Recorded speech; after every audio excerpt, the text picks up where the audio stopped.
കർത്താവ് നിങ്ങളോടുകൂടെ അങ്ങേ ആത്മാവോടും കൂടെ. വിശുദ്ധ ലൂക്ക അറിയിച്ച പരിശുദ്ധ സുവിശേഷത്തിൽ നിന്ന്. കർത്താവേ, അങ്ങേക്ക് മഹത്വം. അധ്യായം 5:33 മുതലുള്ള തിരുവചന ഭാഗം. അക്കാലത്ത് നിയമജ്ഞരും ഫരിസേയരും യേശുവിനോട് പറഞ്ഞു, യോഹന്നാൻ്റെ ശിഷ്യർ പലപ്പോഴും ഉപവസിക്കുകയും പ്രാർത്ഥിക്കുകയും ചെയ്യുന്നു. ഫരിസേയരും ശിഷ്യരും അങ്ങനെ തന്നെ. എന്നാൽ നിന്റെ ശിഷ്യർ തിന്നുകുടിച്ച് നടക്കുന്നു. യേശു അവരോട് പറഞ്ഞു, മണവാളൻ കൂടെയുള്ളപ്പോൾ മണവറ തോഴരെ കൊണ്ട് ഉപവസിപ്പിക്കാൻ നിങ്ങൾക്ക് കഴിയുമോ? എന്നാൽ മണവാളൻ അവരിൽ നിന്ന് അകറ്റപ്പെടുന്ന ദിവസങ്ങൾ വരും, അപ്പോൾ അവർ ഉപവസിക്കും. അവൻ അവരോട് ഒരു ഉപമ പറഞ്ഞു.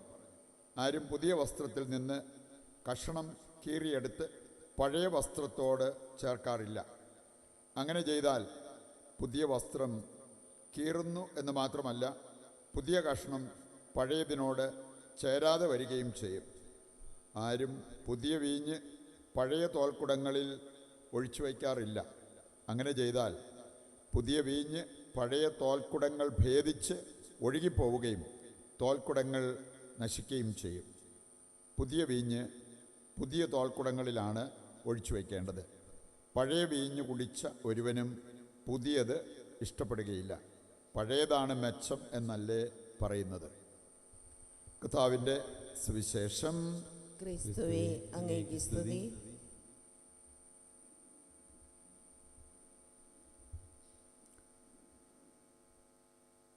ഈശോയിൽ പ്രിയപ്പെട്ടവരെ, മലയാളികളായി നമ്മളെ സംബന്ധിച്ചിടത്തോളം ഓണം ആഘോഷിക്കുന്ന പ്രധാനപ്പെട്ട ഒരു ദിവസമാണ് ഇന്ന്. ലോകമാസകലമുള്ള മലയാളികൾക്ക് ഇന്ന് പ്രധാനപ്പെട്ട ദിവസമാണ്. സാധാരണ നമ്മൾ ഇതുമായി ബന്ധപ്പെടുത്തി പറയാറുള്ള ഒരു കാര്യമാണ് കാണം വിറ്റും ഓണം ഉണ്ണണം. നമ്മളതിനെ ക്രിസ്ത്യവൽക്കരിച്ച് കാണേണ്ടത്. കാരണം നമുക്ക് ക്രിസ്ത്യാനികളായതുകൊണ്ട് നമുക്കൊരു ദർശനം ഉണ്ടാകണം. നമുക്ക് എല്ലാ ദിവസവും ഓണമായിരിക്കണം. ഇനി അത് ആകാനുള്ള വഴി എന്താണ് എന്ന് കർത്താവ് വചനത്തിൽ നമ്മളെ പഠിപ്പിക്കുന്നുണ്ട്. സുഭാഷിതങ്ങൾ 4-ാം അധ്യായം 7-ാമത്തെ വചനമെടുത്താൽ അവിടെ പറഞ്ഞിരിക്കുന്ന ഒരു കാര്യമുണ്ട്. കാണം വിറ്റ് ഓണം ഉണ്ണുക എന്ന് പറഞ്ഞ പോലെ എന്തു ത്യജിച്ചും ജ്ഞാനം സമ്പാദിക്കുക. ജ്ഞാനസമ്പാദനമാണ് സർവപ്രധാനം. ഇനി അതിൻ്റെ വെളിച്ചത്തിൽ ചിന്തിക്കുമ്പോൾ നമുക്ക് എല്ലാ ദിവസവും നമ്മൾ ഓണം ആഘോഷിക്കേണ്ടവരാണ്. അതിനാവശ്യമായിട്ടുള്ള ഇൻഗ്രീഡിയൻസ് എന്തൊക്കെയാണെന്ന് ദൈവത്തിൻ്റെ വചനം നമ്മെ ഓർമ്മിപ്പിക്കുന്നുണ്ട്. അനുദിന ബലി, അനുദിന പ്രാർത്ഥന, അനുദിനം ബൈബിൾ വായിക്കുക, അതുപോലെ തന്നെ കൂടെ കൂടെ കുമ്പസാരിക്കുക, കിട്ടുന്ന എല്ലാ അവസരങ്ങളിലും ശുശ്രൂഷ ചെയ്യുക. 5 കാര്യങ്ങൾ നമ്മുടെ ജീവിതത്തിലുണ്ടോ? എല്ലാ ദിവസവും നമുക്ക് ക്രിസ്തീയമായ ഓണമാണ് എന്ന് പറയാനായിട്ട് സാധിക്കും. ഇനി അതിലേക്കാണ് നമ്മുടെ ശ്രദ്ധ കൊണ്ടുവരേണ്ടത് എന്ന് കർത്താവ് ദൈവത്തിൻ്റെ വചനത്തിൽ തന്നെ നമ്മെ പഠിപ്പിച്ചിരിക്കുന്ന കാര്യമാണ്. ഈ ഒരു ബോധ്യം കിട്ടിയത് കൊണ്ടാണ് അൽബേനിയയിൽ ജനിച്ച ആഗ്നസാണ് പിന്നീട് കൊൽക്കത്തായിലെ മദർ തെരേസയായി മാറിയത്. അൽബേനിയയിൽ ജനിച്ചു വളർന്ന ആ വ്യക്തി പിന്നീട് ലൊറേത്തോ കോൺഗ്രിഗേഷനിൽ ചേർന്നു. നോവിഷ്യേറ്റിൻ്റെ ഭാഗമായിട്ട് ഭാരതത്തിലും വന്നു. അന്നിവിടെ കണ്ടതും കേട്ടതിൻ്റെയൊക്കെ വെളിച്ചത്തിലായിരിക്കാം ദൈവത്തിൻ്റെ ആത്മാവ് അവരെ പ്രചോദിപ്പിച്ചു. അങ്ങനെയാണ് ആ സഭ വിട്ടിട്ട് ചാരിറ്റി സിസ്റ്റേഴ്സ് ആ കോൺഗ്രിഗേഷൻ ആരംഭിച്ചത്. അപ്പോസ്തല പ്രവർത്തനം 5-ാം അധ്യായം നമ്മളെ പഠിപ്പിക്കുന്നൊരു കാര്യമുണ്ട്. നമ്മൾ എന്ത് കാര്യം തുടങ്ങിയാലും ദൈവത്തിൻ്റെ ആ ഒരു ഇൻസ്പിരേഷൻ, പ്രചോദനം ഉൾക്കൊണ്ടുകൊണ്ട് വേണം നമ്മൾ ചെയ്യാൻ. ഞാനായിട്ടൊരു കാര്യം തുടങ്ങിയാൽ അത് വളരണമെന്നില്ല, നിലനിൽക്കണമെന്നില്ല.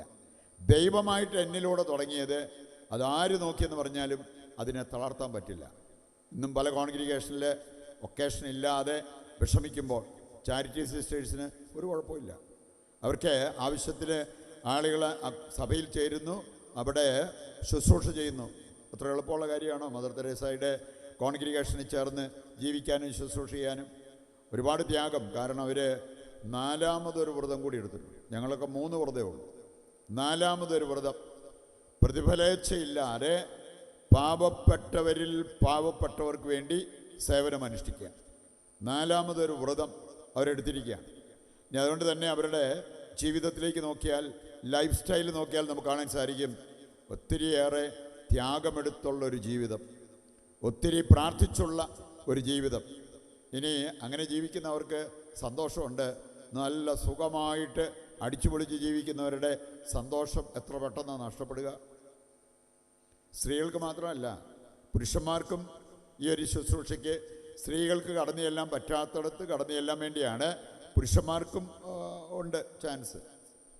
മദർ തെരേസയുടെ ആ ഒരു കോൺഗ്രിഗേഷനിൽ അതിൽ ചേർന്ന ഒരു സായിപ്പ്, അദ്ദേഹം നല്ല സുഖമായിട്ട് വിദേശത്ത് ജീവിച്ചിരുന്ന അദ്ദേഹം അതെല്ലാം വിട്ടിട്ട് ഈ കോൺഗ്രിഗേഷനിൽ ചേർന്നു. ആരോ ഇതേക്കുറിച്ച് മനസ്സിലാക്കി കഴിഞ്ഞപ്പം അവർക്കിതങ്ങോട്ട് ഉൾക്കൊള്ളാൻ പറ്റിയില്ല. കാരണം ഈ ബൈബിളിൽ തന്നെ പറഞ്ഞിട്ടുണ്ട്, 1 കൊരിന്തോസ് 2:14 വായിച്ചാൽ അവിടെ പറഞ്ഞിരിക്കുന്നത് ലൗകിക മനുഷ്യർക്ക് ആത്മീയ കാര്യങ്ങൾ മനസ്സിലാകിയാൽ. നിങ്ങളാണേലും ആത്മീയ ദർശനത്തോടു കൂടി ലൗകികരായ നിങ്ങളുടെ മക്കളോട് സംസാരിച്ചേ, അവർ പറയും അപ്പൻ എന്നാ വീട്ടിൽ പറയണേ, ഇതൊക്കെയാണോ നമ്മൾ ഏറ്റെടുക്കേണ്ടത് എന്നവർ ചോദിച്ചേക്കാം. കാരണം ലൗകിക മനുഷ്യർക്ക് ആത്മീയ കാര്യങ്ങൾ മനസ്സിലാകത്തില്ല, അത് ഭോഷത്വമായിട്ടേ തോന്നത്തുള്ളൂ. അതുകൊണ്ടാണ് അവർ പറയണേ, മാതാപിതാക്കൾ അവർ ജാമ്പുവാൻ്റെ കാലത്ത് ജീവിച്ചിരുന്ന അതേ ഐഡിയയും കൊണ്ട് ഇപ്പോൾ വന്നിരിക്കുക. ഈ ബുദ്ധിമാന്മാർ സംസാരിച്ചാൽ ബുദ്ധിമാന്മാരെയുള്ള അത് സ്പർശിക്കത്തുള്ളൂ.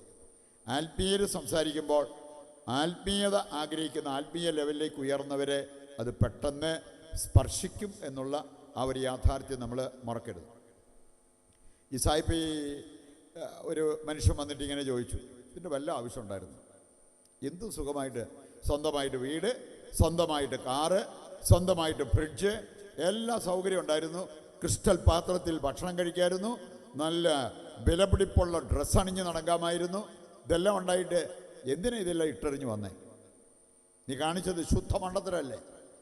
അതിന് മറുപടിയായിട്ട് സായിപ്പ് പറഞ്ഞത്, നിങ്ങളീ പറഞ്ഞതൊക്കെ എനിക്കുണ്ടായിരുന്നു, പക്ഷെ എനിക്കൊന്നില്ലായിരുന്നു, സന്തോഷം.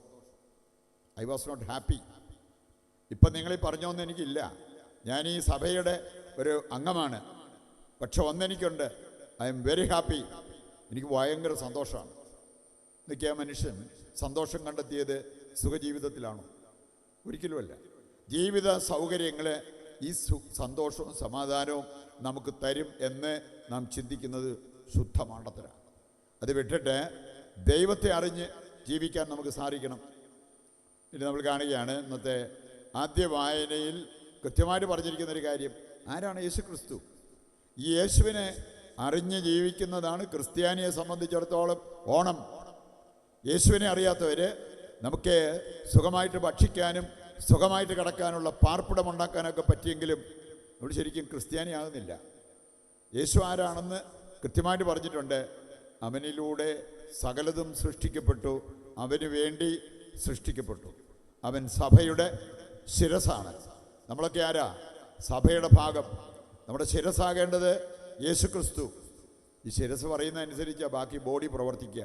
നമ്മളങ്ങനെയാണോ? കർത്താവ് പറയുന്ന അനുസരിച്ചാണോ? കർത്താവിൻ്റെ വചനം പറയുന്ന അനുസരിച്ചാണോ നമ്മുടെ ജീവിതം പോകുന്നത്, നമ്മൾ പ്രവർത്തിക്കാറുള്ളത് എന്ന് നമ്മോട് തന്നെ ചോദിക്കേണ്ട ഒരു ചോദ്യമാണ്. പ്രിയപ്പെട്ടവരെ, ഇന്ന് ചിലരെ സംബന്ധിച്ചിടത്തോളം വചനത്തേക്കാൾ അവർക്ക് ചില ഭക്താഭ്യാസങ്ങൾ, അവർ പണ്ടാരാണ്ട് പഠിപ്പിച്ചിരിക്കുന്ന ചില കാര്യങ്ങൾ അത് കടിച്ചു തൂങ്ങിക്കിടക്കുന്ന കാണാൻ പറ്റും. ഇതുപോലെ സംസാരിച്ചൊരു വ്യക്തിയാണ് പത്രോസ് പോലും. അവൻ പറഞ്ഞൊരു കാര്യം അപ്പോസ്തല പ്രവർത്തനം 10-ാം അധ്യായത്തിൽ നമ്മൾ കാണുന്നുണ്ട്. നീ പറയും പോലെ അശുദ്ധമായ മൃഗങ്ങളെയോ പക്ഷികളെയോ ഒന്നും ഞാൻ കഴിക്കത്തൊന്നുമില്ല. അതിന് മറുപടിയായിട്ട് കർത്താവ് പറഞ്ഞെന്താ? ഞാൻ വിശുദ്ധീകരിച്ചതിനെ നീ അശുദ്ധമെന്ന് വിളിക്കുകയാണോ? ഞാൻ വിശുദ്ധീകരിച്ചതിനെ.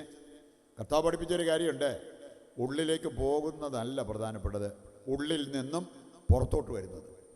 അതാണ് നമ്മൾ കൂടുതൽ ശ്രദ്ധിക്കേണ്ടത് എന്ന് കൃത്യമായിട്ട് കർത്താവ് നമ്മെ പഠിപ്പിച്ചിരിക്കുന്ന ഒരു കാര്യമാണ്. നമ്മുടെയൊക്കെ കുടുംബങ്ങളിൽ ശരിക്കും നമ്മുടെ സ്നേഹം അർഹിക്കുന്ന, നമ്മുടെ സഹായം അർഹിക്കുന്ന വ്യക്തികളുണ്ടാകാം. വൃദ്ധരായിട്ടുള്ള മാതാപിതാക്കൾ, മേലാതിരിക്കുന്ന ചില വ്യക്തികൾ, അവരിലൊക്കെ ദൈവസാന്നിധ്യം കണ്ട് അവർക്ക് വേണ്ട ശുശ്രൂഷ ചെയ്യാൻ നമുക്ക് പറ്റുന്നുണ്ടോ? നമ്മളത് ചെയ്യാതെ കുറേ ഭക്താഭ്യാസങ്ങളും അങ്ങനെയുള്ള കാര്യങ്ങളൊക്കെ പറഞ്ഞ് ഞാൻ അത് ചെയ്യുന്നുണ്ട്, ഇത് ചെയ്യുന്നുണ്ട്, പലരെയും സഹായിക്കുന്നുണ്ട്. ഇതൊക്കെയാണോ നമ്മളെ സ്വർഗത്തിലെത്തിക്കുക എന്നുള്ളത് നാം തിരിച്ചറിയേണ്ട ഒരു കാര്യമാണ്. ദൈവത്തെ അറിയണം. ദൈവത്തെ അറിഞ്ഞ് അറിവിൻ്റെ വെളിച്ചത്തിൽ ജീവിക്കണം. അല്ലാത്തവർ ക്രിസ്ത്യാനി പോലും ആകില്ല എന്നുള്ളത് കർത്താവിൻ്റെ വചനം പഠിപ്പിക്കുന്നുണ്ട്. പിന്നെ എങ്ങനെ സ്വർഗത്തിൽ പോകും? യോഹന്നാൻ 17:3 വചനം വായിച്ചാൽ അവിടെ പറഞ്ഞിട്ടുണ്ട്, പിതാവായ ദൈവത്തെയും പുത്രനായ യേശുവിനെയും അറിയുക എന്നതാണ് നിത്യജീവൻ. ആ അറിവുണ്ടാവുകയും ആ അറിവനുസരിച്ച് ജീവിക്കാൻ നമ്മൾ തയ്യാറാകുകയും ചെയ്യണം. അപ്പോൾ നമ്മൾ ഇന്ന് സുവിശേഷ ഭാഗത്ത് കേട്ടതുപോലെ ഈ വാദപ്രതിവാദമൊക്കെ ആയിട്ട് നമ്മൾ വരത്തില്ല.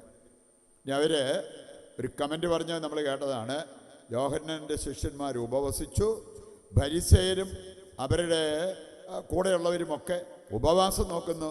നിനക്കെന്നെ പറ്റിയേ? നീ എന്തുകൊണ്ടാണ് ഇങ്ങനെ പെരുമാറുന്നത് എന്ന് ആരോടാ ചോദിച്ചേ? യേശുവിനോട്. ജ്ഞാനത്തിൻ്റെ ഉറവിടമായ ദൈവിക ശക്തിയായ യേശുവിനോട് ചോദിച്ച ഒരു ചോദ്യം. നമുക്കാർക്കാണ് യേശുവിനെ ചോദ്യം ചെയ്യാൻ മാത്രം ബുദ്ധിയും സാമർഥ്യമുള്ളത്? പ്രിയപ്പെട്ടവരവിടെ കർത്താവിനെ ക്വസ്റ്റ്യൻ ചെയ്യാനോ കുറ്റപ്പെടുത്താനോ നമ്മൾ പോകുന്നതിനേക്കാളും കർത്താവിൻ്റെ സന്നിധിയിലിരുന്ന് അവൻ ആരാണെന്ന് പഠിച്ച് അവൻ്റെ സ്വന്തമായി ജീവിക്കാൻ നമ്മൾ തയ്യാറാകുമ്പോൾ അതാണ് യഥാർത്ഥ ക്രിസ്തീയ ജീവിതം. ക്രിസ്ത്യാനിക്ക് ഓണം എന്ന് പറയുന്നത് അതാണ്. ഒരു ദിവസം വർഷത്തിൽ നമ്മൾ നടത്തേണ്ടതല്ല.